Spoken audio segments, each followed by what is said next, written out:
Une séance d'étude de la langue s'articule autour de 4 étapes importantes. La première est la présentation de la notion. Celle-ci est détaillée dans le guide pédagogique qui accompagne le manuel. La deuxième étape est celle de la pratique guidée. La troisième, la pratique dite autonome. Et enfin, la dernière étape est celle dite de l'objectivation.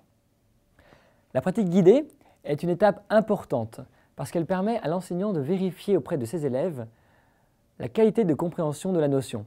Dans le manuel, des exercices spécifiques de pratique guidée, sous l'intitulé « J'apprends avec le professeur », sont spécifiés. Ils sont en général d'une difficulté légèrement supérieure à ceux qui suivent, sous l'intitulé « Je m'exerce seul », qui, eux, sont des exercices de pratique dite autonome. L'enfant est seul à réaliser la tâche. Enfin, ces étapes sont suivies d'une autre étape dite de l'objectivation. Qu'est-ce que c'est l'objectivation? Objectiver, c'est dire avec mes mots ce que moi j'ai compris et retenu d'une leçon.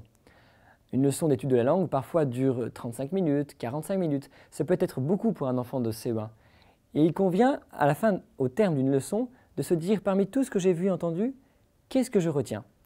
Pour aider l'élève à expliciter, à dire, à verbaliser ce qu'il a compris, on utilise dans le manuel une partie spécifique sous l'intitulé « J'explique ce que j'ai appris », soit à la base de schémas, de tableaux, ou alors parfois, comme on peut le voir ici, à l'aide de formulations, de règles.